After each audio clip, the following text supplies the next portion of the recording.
Welcome to twocircles.net. We are here in Ahmedabad, Gujarat, speaking to Sabir Bhai Khan, who is a sitting MLA from Jamalpur. He has been elected 2 times to Gujarat Assembly. So he has been in politics for 15 years. He was with Congress while he was in MLA for 2 years. Now he is contesting from Jamalpur Khadia constituency as an independent after Congress denied him ticket. So Sabir भाई, आप बतलाइए कि जो कांग्रेस ने जो आपको ticket deny की है, जो जमालपुर खाड़िया से आप कंटेस्ट कर रहे हैं, तो इसमें प्रॉस्पेक्ट क्या है कि क्या होने वाला है आपके हिसाब से? नहीं, यहाँ पर मुस्लिम समाज जो है पूरा अपने साथ में है और पूरा ये जीत अपनी निश्चित है। अच्छा, तो आपको ऐसा नहीं लग रहा कि इस बार जो कांग्रेस ने मुस्लिम कैंडिडेट यहाँ से ठहराया है तो इससे कुछ वोट बढ़ जाएंगे वगैरह? नहीं, जानबूझ के लोग ने उम्मीदवार इतना ऐसा रखा है। मैं सिटिंग एमएलए था जी, वो सीतपुर से उठा के यहाँ पे ला के रखा। सबको पता है कि आयाती उम्मीदवार है, कोई विश्वास नहीं करेगा उस पर जी, कोई वोट नहीं देगा। तो मतलब ऐसा हुआ क्यों? कांग्रेस ने किया क्यों ऐसा? कि कांग्रेस के अंदर एक जो नेता जो है शंकर सिंह वाघेला जी, जो ये चाहता है कि माइनॉरिटी की एक भी सीट यहाँ नहीं आनी चाहिए। मैंने 3 महीने पहले अहमद पटेल साहब को दिल्ली जाकर मैंने कहा था कि एक नेता जो है ऐसा काम कर रहा है कि माइनॉरिटी की जितनी सीट है उसको भी कम कर रहा है। जैसे कि एक दाखला दिखाऊँ मैं आपको। तो अहमद पटेल साहब ने क्या कहा था? वो सुनते, कभी वो बोलते तो है नहीं। अच्छा जी।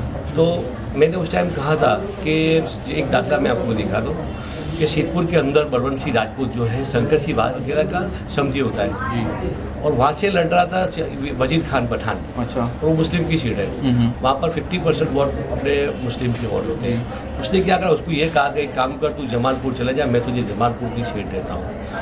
तो वो उसको वहाँ से या जमालपुर उसको भी नहीं, इसके लड़के को सेट किया यहाँ पर। अच्छा। और जो मुस्लिम की सीट थी वहाँ पर बलदेव सिंह राजपूत को दी, और ये यहाँ में 2 बार 22 हज़ार वोट से जीत के आया। अच्छा। और मेरी सीट काट के वहाँ से सिद्धपुर से लड़का लेके आया, उसको यहाँ पर सीट दिया। अच्छा। तो यहाँ पर यहाँ की अवाम जो है कोई उस पर विश्वास नहीं करेगी। अच्छा। और कोई वोट देंगे नहीं उसको। अच्छा, तो अब गुजरात में मुस्लिम पॉपुलेशन देखें तो 9% है, तो उसके हिसाब से कम 15 टिकटें मिलनी चाहिए थी, कांग्रेस ने देनी चाहिए थी।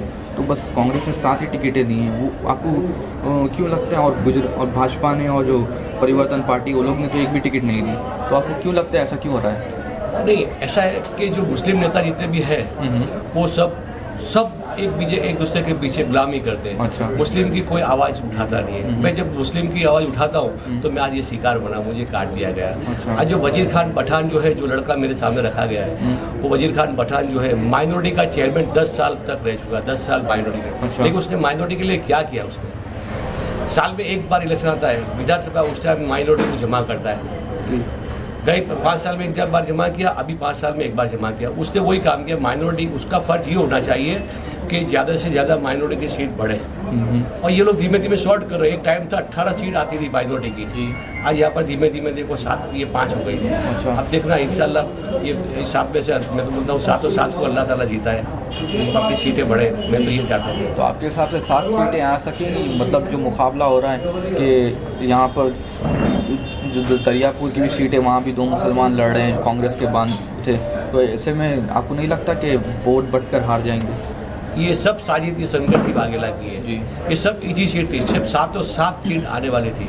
7 सीट में जैसे मेरी डिस्टर्ब की है, 7 सीट डिस्टर्ब इसी शंकर सिंह वाघेला ने की है। अच्छा, तो आपका मुद्दा मेन क्या है इलेक्शन कैंपेन में? मेरा मुद्दा ये रहेगा कि कोई अच्छे आदमी की कांग्रेस में जरूर नहीं है। जैसे मैं था, मैं नॉन करप्टेड, कोई कभी गलत काम नहीं किया, मेरे जेब में से पैसा निकालता हूँ मैं, कभी मैं तनख्वाह नहीं लेता हूँ, कोई गवर्नमेंट की कोई बेनिफिट नहीं लेता हूँ। अच्छा। और मुझे ऐसे काट दिया जाए। तो मैं तो एक ही बात कहूँगा कि कोई मुस्लिम कोई भी अपने कांग्रेस के ऊपर विश्वास ना करे, कोई अच्छा आदमी कांग्रेस के में विश्वास ना करे।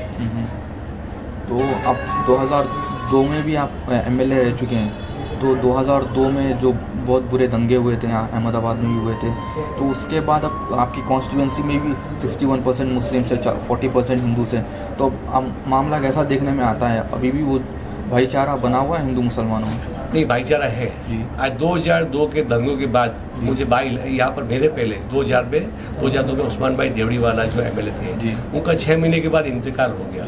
उनके बाद मुझे टिकट दी गई। गोदरा कांड होने के बाद मेरे साथ में हिंदू और मुस्लिम सब साथ में थे। अच्छा। और उसके हिसाब से मैं आज इतने भारी वोट से जीता भी। अच्छा। और मैं सेकंड टाइम भी एमएलए रहा। यहाँ पर दलित और मुस्लिम है। यहाँ दलित और मुस्लिम की एकता जो गुजरात में हो जाए ना, तो कोई ना भाजपा चलेगा ना कांग्रेस चलेगा। अच्छा। मैं तो ये चाहता हूँ कि यहाँ पर दलित और मुस्लिम की एक पार्टी बननी चाहिए और दलित मुस्लिम की पार्टी लेकर यहाँ पर आना चाहिए। तो आप सोच रहे हैं कि आगे एमएलए इलेक्ट हो जाए तो आप कोई पार्टी वगैरह बनाने की सोच रहे हैं? नहीं, मैंने स्टार्टिंग से लेकर आज तक दलित मुस्लिम की बात की है। अच्छा। दलित मुस्लिम की बात की है, लेकिन कोई दलित नेता ऐसा कोई है नहीं। वो भी दलित को भी सब दलित नेता भी मुस्लिम नेताओं की तरह है कि उनके पीछे ईद बीत गिरते रहते हैं, उनकी गुलामी करते हैं। अच्छा।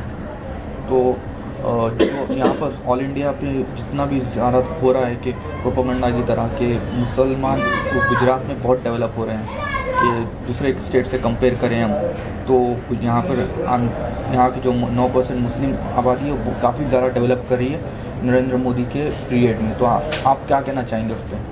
किसी ने डेवलप नहीं की, ये सब अल्लाह के भरोसे डेवलप हो रहा है। जी। अब मुस्लिम विस्तार में जहाँ भी जाके देखो, वहाँ पर जहाँ पानी भरे हुए जहाँ झुप्पड़पट्टी होगी, आपको पता चल जाएगा कि ये मुस्लिम विस्तार है। कोई डेवलपिंग नहीं है। अल्लाह के भरोसे जो भी अपने दम पर सब डेवलप हो रहे हैं। कोई मुस्लिम के लिए कोई स्कीम है, कोई माइनॉरिटी के लिए कोई स्कीम है, कोई नहीं है। स्कॉलरशिप दी जाती है यहाँ पर। अच्छा। तो कहाँ से डेवलप हो गए? तो आपने कभी ये मसले असेंबली में उठाए? इसलिए उठाए, काफ़ी उठाए मैंने। तो कभी चीफ मिनिस्टर का जवाब आया इस बारे में? वो भी मेरा और मूंगा इधर से सुनता इधर से निकाल देता है। अच्छा।